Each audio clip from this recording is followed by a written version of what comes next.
Alright, look who's back on board. Good morning. That's you, it's not me. No. You are the one who's back. Yeah. I guess, am I still captain? Yeah. I'm taking over again as captain and you're the first mate. Yeah. I got back yesterday, had a long travel. I went from Zurich to Vienna to Taipei to Brisbane to Townsville to Magnetic Island. But now I slept, I don't know, 8 o'clock, about 10 hours. And yeah, I'm feeling a bit dizzy and dozy still, and I'm got a bit of a cold still. I had a bit of a cold from Switzerland. But yeah, feeling relatively okay, and I think another good night's sleep tonight and I'll be good. But it is so hot here. Oh, yeah. It is stupid. It's only about 8 o'clock in the morning now. But already, when I got up at 6, it was already stupid hot. But yeah, we're in a marina and that's probably the problem. There's no wind in here, so we need to get the boat ship shape so that we can leave. Yeah, as you know, probably from watching the other videos, the boat's been in here for a month with Marie while I've been away. And we have been doing painting, and we sort of took the boat apart a little bit to do a lot of the painting. So today we're going to start putting it back together. There's a few jobs to do tomorrow, and then hopefully the next day we'll leave. But that'll be in another video. Anyway, we're going to start putting the cover on, bimini, all the ropes, all the lines that come back to the cockpit. Got to put all them back on. The side panels here, the rope bags. I don't even know. We'll find some. I got to climb the mast. Probably not today. Probably tomorrow. The wind. And then the whirly-bird thing is not giving the right reading, so I'm hoping it's just a connection up there I can spray something on. And the lights. And yeah, the navigation lights up there didn't work last time. So yeah, I need to climb the mast and sort that out. And we are not painting the cockpit right now because it's definitely too hot. Yeah, true. Yeah, while I've been away, Marie's been sanding the cockpit in here. You've probably seen the last video. But it's just way too hot in here, and I think it'd be too hot to paint. It's too humid and everything. The paint wouldn't go on very well. So we're gonna, yeah, as I said, put everything back together, and then it's not quite finished sanding. The preparation's not quite finished. So we'll do that at anchor somewhere down the road. It's not a big rush. Somewhere down the road where it's a bit cooler and we get a good little window of calm weather, we'll do that somewhere. Anyway, let's get busy. What are you doing? Because I know nothing of this English term, I'm not sure I can explain, but I'm putting some screw in holes back to put the cover and the cockpit back. Just putting the domes back in. We took all this off to paint around here, and now they all have to go back on so we can put the Dodger. Dodger. The Dodgy Dodger.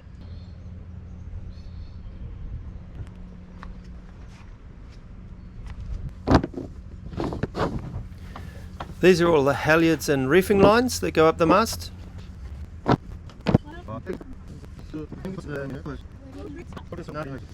So all these deck organisers, before I put all the lines back through them to go through the clutches, I'm going to give them a bit of a lube. I feel there's a couple here a bit hard to turn. Good opportunity to lube everything up. Lennox, the way to go.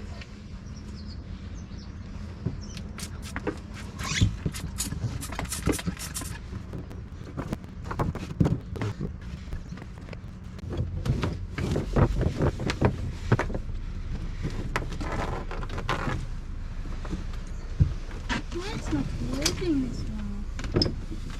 What's wrong?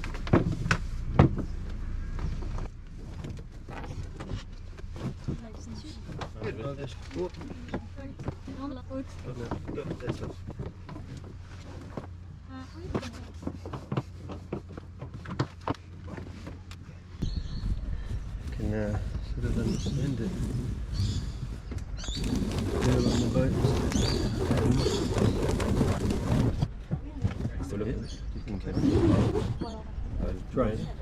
All these lines coming back to the cockpit are ones that go up the mast. So you've got Selden single line reefing, so there's 1, 2 and 3 reef lines that come back. Got a main halyard, 2 jib halyards, spinnaker halyard, out haul for the main, topping lift for the spinnaker pole, topping lift for the boom. I think that's about it. they all come back through the clutches here, and I can just drive the whole boat from the cockpit, which is pretty awesome.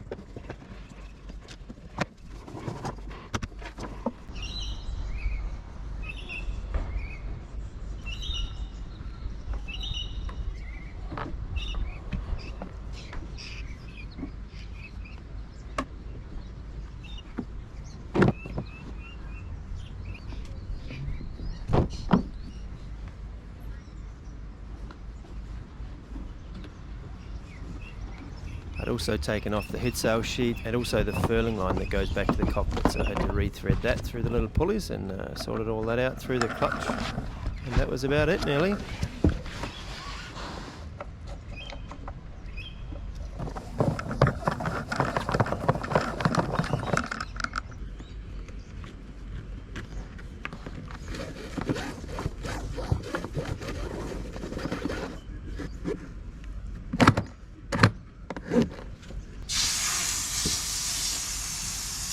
Marie then gave Schiehallion a good wash down, and she was all ship shape and ready to go to sea again. So stoked. Righto guys, it's early morning, it's not too hot, well it's the cooler part of the day. So I'm going to climb up the mast. The last time we sort of sailed at night a little while ago, saw that the navigation lights up there weren't working, and also the wind instrument is giving the wrong reading, or sometimes not reading at all. So I'm going to go up there and just sort of spray contact cleaner on, and hopefully that'll fix it. If not, well, we'll move on to the next thing. And yeah, probably need a new bulb for the navigation light, but I won't be able to get that here, but at least I'll be able to get it down so I can take it into a shop and see which one it is. Anyway, I'm not feeling super strong. Still feeling a bit sick from travel and stuff, but yeah, we'll zip up there now.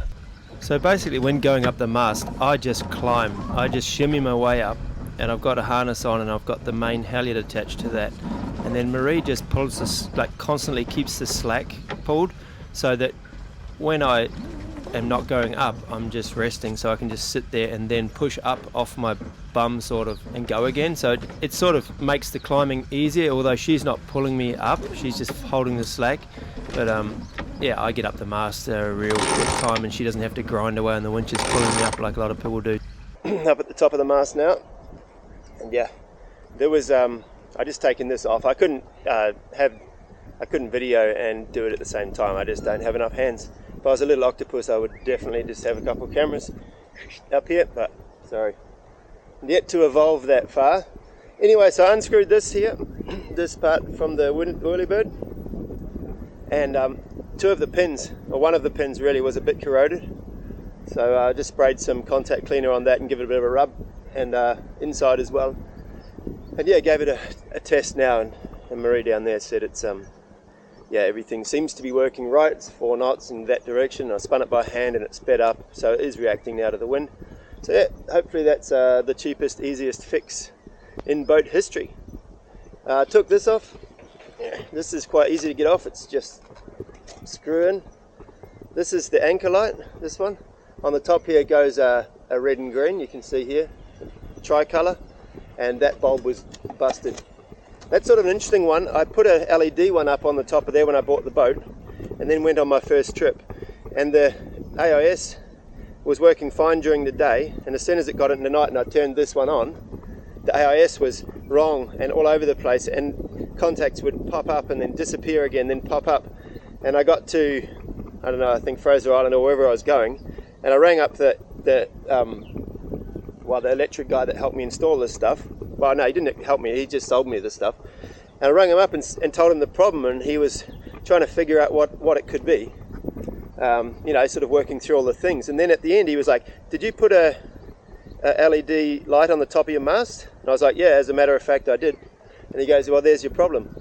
He's like, there's only 2 manufacturers of LED lights that stick to the right frequency. Like LED uses a frequency that interferes with radio, and AIS goes through this radio VHF antenna.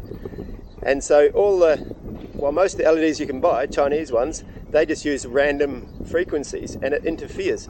So I climbed back up the mast that day and I still had the original incandescent something, old school bulb that went in here, and put it back in, and then checked out the next time I sailed at night, and the AIS was working perfectly. So it really was that. So even though it uses a bit more power, I keep an old school one up here because it's right next to this aerial, and AIS is more important to me than saving a couple amp. I checked all the rigging on the way up here, all of the, where everything connects, and all the running rigging, everything looks good. This is a view of the Magnetic Island Marina. Beautiful little marina. It's only small, but it's very nice, clean water. Eagle Ray just swam below the boat before. Very cool.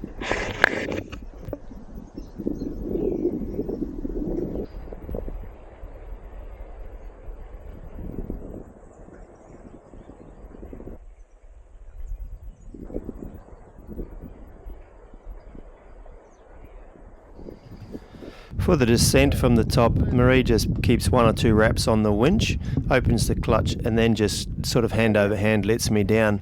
And it's very smooth, easy, just basically abseiling down. It's quite easy, and she's got full control of the line the whole time. If she were to, let go of the line, obviously, then I would free fall, which wouldn't be that great, but I trust her. How was that? Well, good. Everything was good here. Yeah. You've got a pretty good system now, huh? Yeah. We're leaving the marina this morning. It's pretty early still because we wanted to get up before the sun got too high. Got a few things to pack up still, but we did most of it yesterday. We did a big rearranging inside. Finally got Marie to throw away 1.5 t-shirts. 1.5 t-shirt. He forced me to throw so many of my clothes. That was not nice.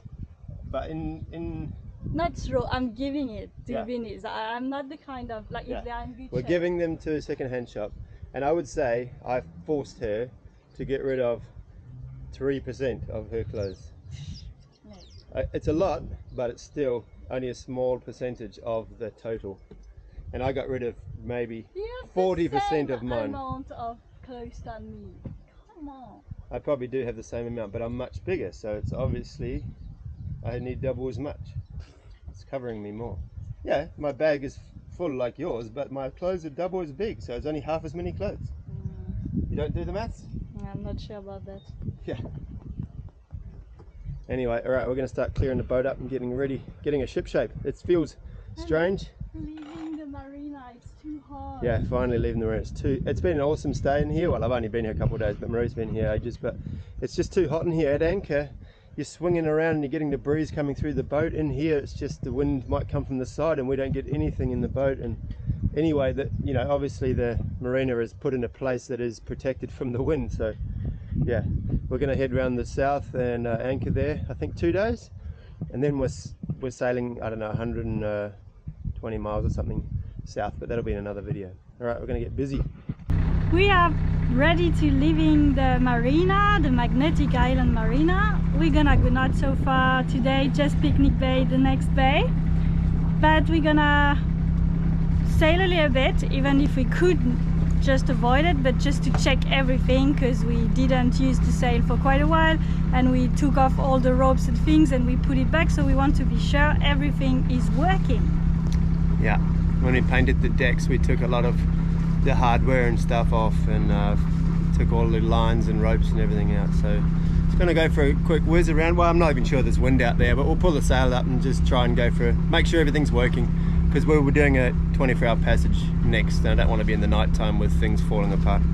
Anyway, let's throw off the lines and go, babe.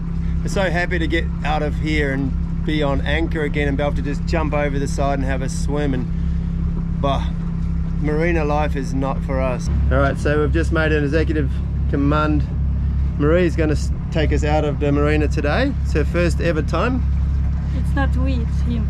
I am forced. Yeah, she's been forced. She's been the captain now for 3 weeks and she can hand over to me when we're out in the ocean. But seriously, we have a really good opportunity here for her to do that. The boat beside us, these guys just left. So we have a lot of swing room and out the back there's a free berth behind, so we can turn this way, and then going this way it's quite short and easy, and there's no wind today, so she can just really just putt backwards. It's going to be all good. So I'm going to get the lines. She's going over in her head the movements she has to make. We talked it over, and I'll be here in case, but yeah, should be good, babe. I'm confident. This one, forwards, backwards. Thank you so much. Okay, we're ready. Let's get these lines off.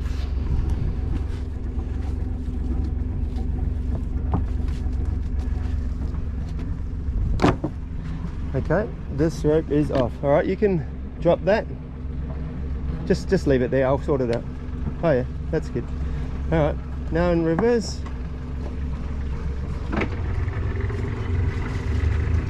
Yeah, that's good.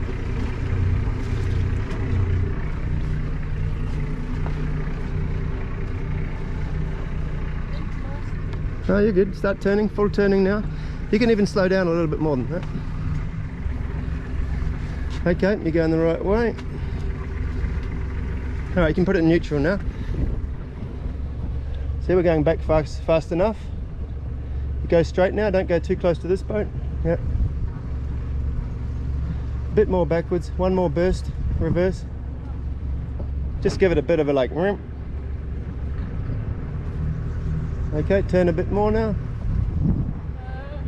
Yep, that's right. Yep. Okay, now you can put it in forwards.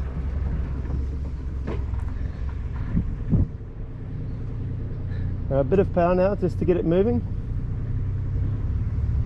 Yep, full that way, that's it. Good stuff. Beautiful. So once you're moving, once we've got momentum, so yeah, keep going, full. No, that's it. No. That's fine, babe. Right, now you can slow down. So you just need momentum. If you can't steer without momentum, so you need to give it some power to get going. Now you're good. A little bit more power, that's just blubbering. Yeah, okay, perfect. Good stuff. Woohoo! First time. Yeah, it's scary. Scary, yeah, but you did it. Alright, so now you just need to look ahead, make sure you know where you're going. Where I can turn. You can already turn now. But the green is the last one. Yeah.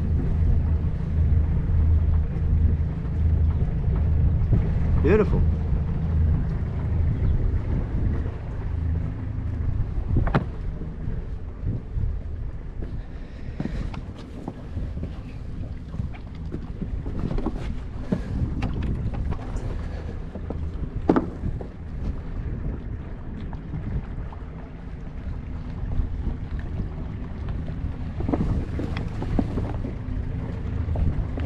Good job.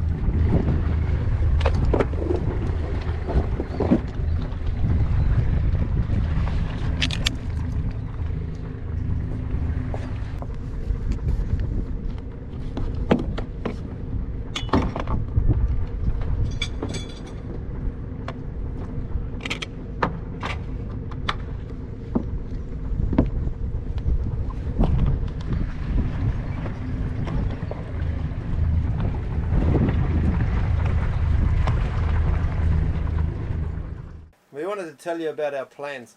We thought it's actually been ages since we told you guys what we're planning on doing, mainly because we didn't really know.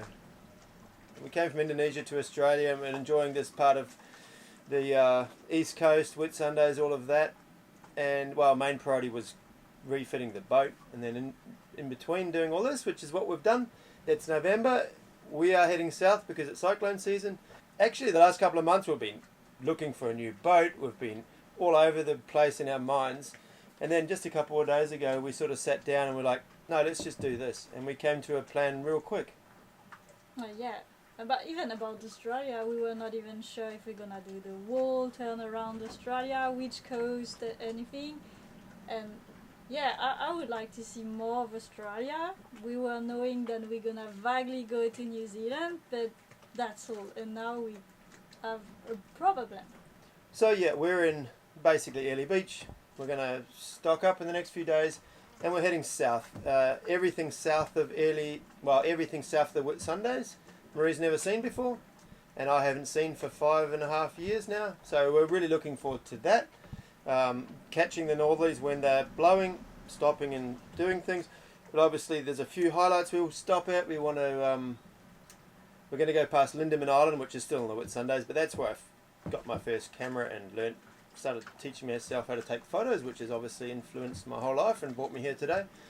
Then we'll go down to the Percy's, which I have a good connection to. I want to show Marie that. Then down to the Keppels. We'll hang around there for a while. And then down to probably behind Curtis Island to Gladstone.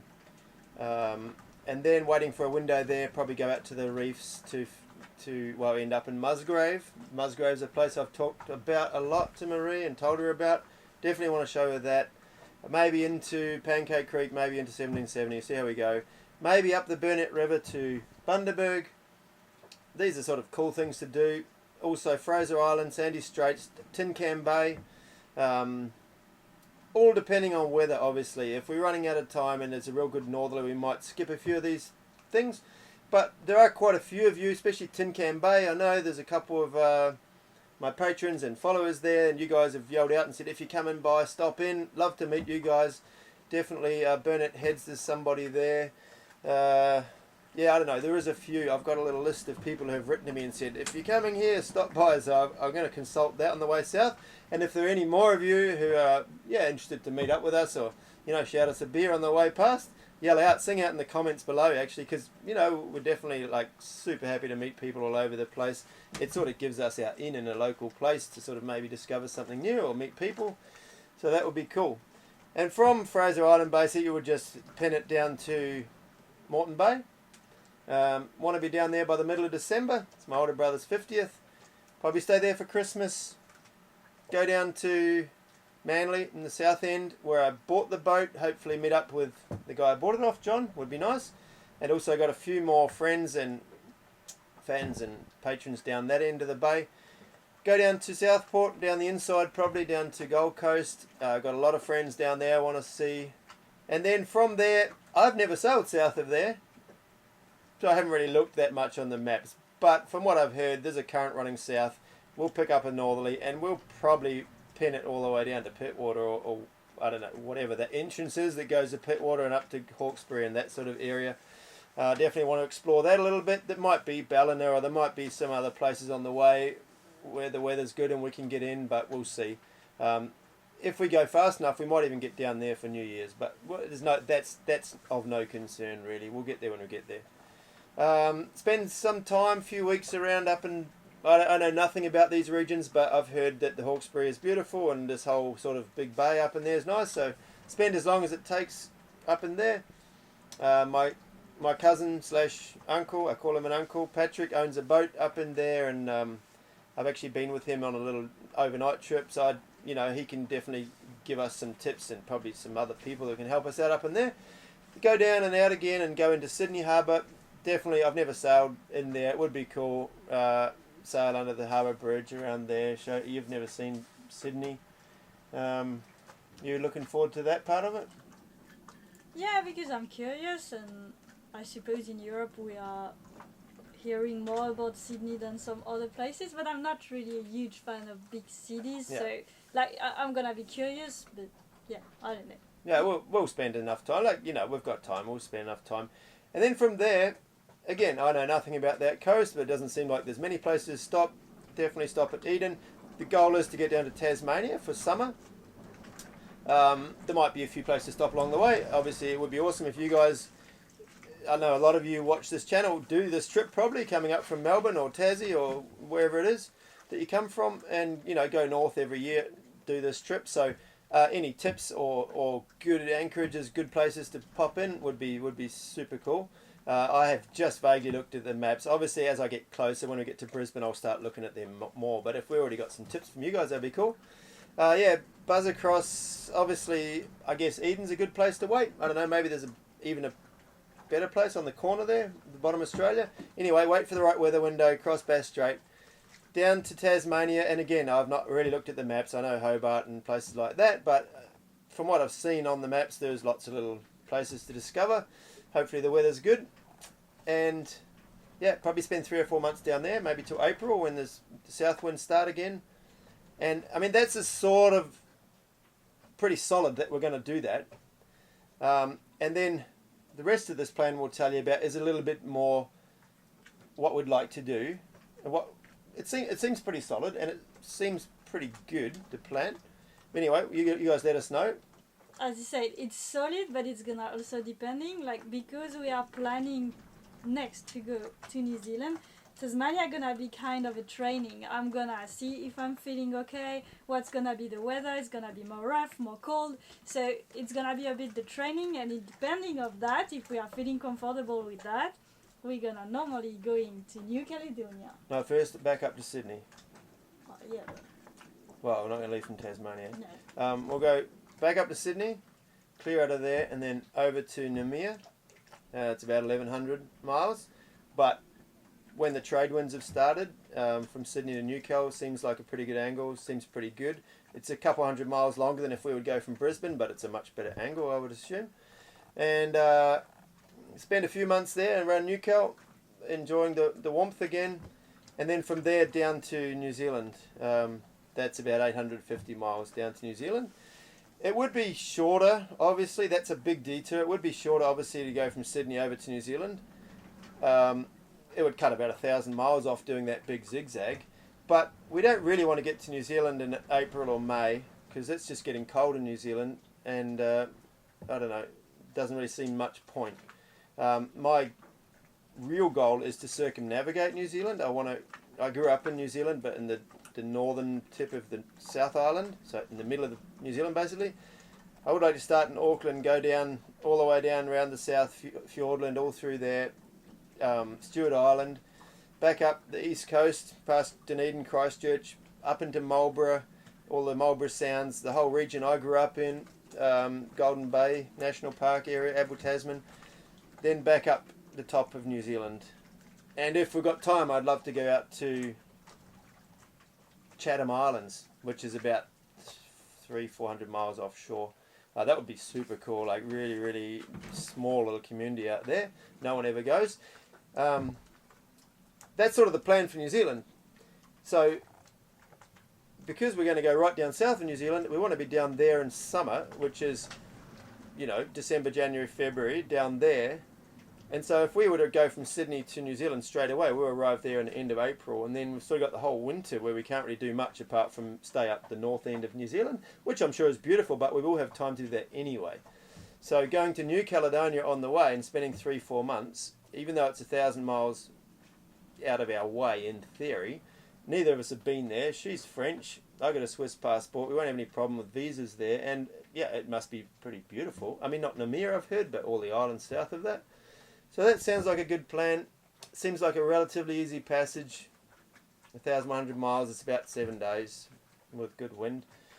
And then down to New Zealand. And after that, Pacific, we're away out in the Pacific then, so we'll do that. But that's a couple of years away, because New Zealand will take 8 months probably. And then we've got another 8 months ahead of us till we leave Australia. A few months, so it's a couple of year plan we're on now. So let us know what you think about that. I'm really looking forward to going to New Zealand. Like, obviously I grew up there, but I left relatively young, and I don't really, like the North Island I have zero clue about. My mum grew up in the North Island, but I really have no idea. I've been to Auckland Airport a few times, and that's pretty much the knowledge I have of the North Island. The South Island I have a bit better knowledge. I've been snowboarding there many times, done a few fishing trips here and there in the Marlborough Sounds and things like that. But I'm really looking forward to getting back there on our boat, and going back, being a Kiwi, eating some good pies, and I don't know, eating some whitebait. That'd be awesome too. You don't even know what whitebait are, but she has started her training for New Zealand. We found this. This is basically, you read a few of these and you know everything you need to know about New Zealand. It's the slang, how people work and interact with each other, politics, everything basically. This is the Bible for New Zealand. So she's going to study that, and we'll hopefully get a couple more different ones so she can read the Old Testament, the Middle Testament, and there's about 5 of them. So you'll be good in New Zealand. And I'm going to meet your mom. Yeah, and obviously, sorry Mum, I left you probably, one of the number one reasons to go. Actually, I haven't seen Mum for quite a few years, and Yeah, last time, this bay we're in, I actually anchored in here with my mum on my last boat about 6 years ago. So yeah, would be cool. That's the plan. A few things we have to do before we leave, and I'm sort of going to do them along the way. I'm going to put an inner forestay on the boat, so I can put a smaller sail on there, because I'm anticipating Tasmania. We've had easy sailing so far. We've been up in the tropics. We've been here in trade winds. It's all very easy. There's hardly any swell. We've had a few squalls, big squalls, 50 knots. We've had a bit of stuff, but it's all been relatively easy. And we're not. I don't know. I don't really feel like I've crossed any proper oceans yet. I've done, I've done a few 8-day passages, which is what these ones will be. But I still don't really feel like I've crossed the Tasman Sea, for example, which is for me a challenge. Yeah, it's a higher challenge than I've had so far. So really looking forward to that. And but I want to make sure the boat's good and everything's amazing. But what I have found a couple of times with this boat, I can't go to windward in anything more than 30, 35 knots, because the cars for the head sail are really short, and once I've filled it a certain amount and I can't move the car forward anymore, I just can't get a shape on the head sail. So I can't keep going where I want to go, and that's not what I want. So what I want to have is a smaller sail in front. It'd be relatively high cut because it goes over the dinghy, but basically when it's over 25 knots, I can just furl away the head sail completely, bringing my centre of effort closer in, lower down, and all the right way. When you're furling a head sail, you're actually putting the centre of effort further away and higher up, which is just not what you want, and the shape's getting worse. So that's what I'm going to do. It's going to be a removable one, so I can still tack around islands and all that. I'll just get rid of it. Apart from when I really need it, I'll put it on. It'll be hank-on, nothing special, very simple. I'll have to put running backstays for that. So that's sort of the major job. We need to clean it, change out these windows here. You maybe can see. That's pretty simple. We'll do that in Brisbane somewhere. That's pretty easy. And there's a couple other little things, but basically the boat's really, really good. Having a heater. Ah, true. Yeah. Even though we will be in Tasmania in summer and in the coldest part of New Zealand, we'll be there in summer, it'll still be really cold compared to what we've been used to. So I'm going to probably install a little diesel heater, just one of the cheapies. I've sort of Googled it, seems pretty easy. Just run some ducting into the front, to the V-berth and one in here, and we've got a small area, it should heat it quite good.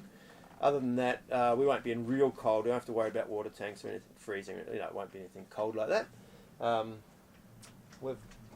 We've got some. We've recently got some good offshore clothes. Burke Marine has stepped up and sponsored us a whole new set of clothing and a whole bunch of stuff. We'll show you that in another video, obviously, but that's real good. That helps us out a lot. We're going to be warm and dry. And yeah, I don't know what else. What else have we got to say? But then we are excited about that. Yeah. I'm a bit scared also. Yeah. Well, yeah, excited, scared, right? Yeah. No, but as I said, like, it's gonna be a test, the Tasmania. Like, I like it's gonna be progressive, because I was not really feeling comfortable to go straight away in New Zealand, because like I didn't do any passage, even in Indonesia. Like, we had 2 or 3 days passage in quite calm water in general.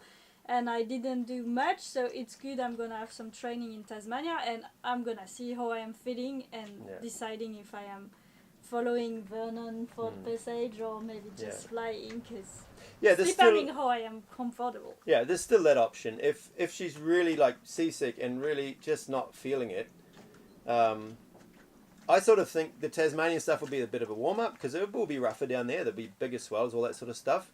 And we will do a couple of overnights, so that'll be good training. And also, if she gets through that and likes it, and we get our systems right for the watches and all that sort of stuff, then the 7-day passage to Namibia, which should be quite relatively easy, that'll be the next step. Yeah. And then from there to New Zealand, which could also be very easy, but it can, New Zealand, Tasman Sea can be a bit of a challenge. So I think those steps is a good build-up for her. But if she's really not feeling it, then she'll fly to New Zealand, and I'll just solo over to there. That would be an awesome challenge for me. Maybe I would take someone if it was the right person. I'm still a bit scarred from the trip I did from Gladstone to Honiara and the Solomons with a a young fella, and it turned out to be miserable for him and me because he just stayed in his bunk the whole 7 days. So I won't do that again. So I trust myself more than I trust someone else I don't know. But if I find a very experienced person, for example. But anyway, it doesn't matter. Marie's going to be strong enough, and she's going to be a great addition, and she's going to handle it, and it's going to be good. Yeah, I think that's probably about all for now. Yeah. So yeah, any of you people down in Tasmania, love to meet you, love to hear from you, love to get any tips you've got. We will be spending a few months in your beautiful part of the world. I've read a lot of books about Tasmania. I recently read, what was it called? The Tiger Men, I think. Very, very cool. And I've read other books about Tasmania, so I'm very, very eager. And I heard it's quite like New Zealand in terms of the landscape and all that. So yeah, really keen to get down there. We sort of didn't plan on it. That's the new addition to the plan. The plan was to go to New Zealand and then maybe just hang around in Brisbane a few months waiting for the trade winds to start or whatever. But then we're like, nah, you guys want to see sailing. You're always telling us that. We want to go new places. This boat just spent thousands of dollars on it and hundreds of hours and many, many cuts and bruises to get it ready to sail. So why not sail? She's a goer. She's ready for the ocean. And also we are liking more wild places. Yeah. Like, even if we are enjoying the coast of Australia right now with all the social life and things, like we really love to be in nature, watching animals and being in kind of out of the way places. So that's for sure a good place for that. Yeah. Anyway, pretty excited. Hope you guys are too. Got something to look forward to in the next, a couple of years, but definitely from now until April, we're going to do a lot of miles. I think it's going to be, it's 1,700 basically from here to Tasmania. That's sort of nearly in a straight line. So we'll be doing a bit more than that, and then back to Sydney and back over. So basically, by the time we circumnavigate New Zealand, I got to about 7,000 miles. Probably be more than that because we'll be doing in and out of zigzag out of bays, and that all adds up. But basically in a straight line, it's about 7,000 miles in the next year and a half. So that's a lot of sailing for you guys to look forward to. We're looking forward to it. And yeah, we're definitely going to bring you these videos. We're definitely going to be a bit more remote. Well, remote-er, far away than what we are now from the internet. So there might be some gaps, but we'll be scheduling posts and things like that. And we hope you guys come along for the ride. Obviously, we couldn't be making these plans. We wouldn't be making plans like this without you patrons. Like, honestly, it's it really, really makes us feel good that you guys like what we're producing here on these videos enough to help us out, it's really, really appreciated, every single one of you, from the lower tiers to the top tiers. Really, really cool. As I said, couldn't do it without you. Really, really appreciative. All of you guys who watch and like and comment and hopefully share. Also, thanks very much. And we'll just keep making them if you guys keep liking them. So that's basically how it works. See you next week. Bye-bye. Bye-bye.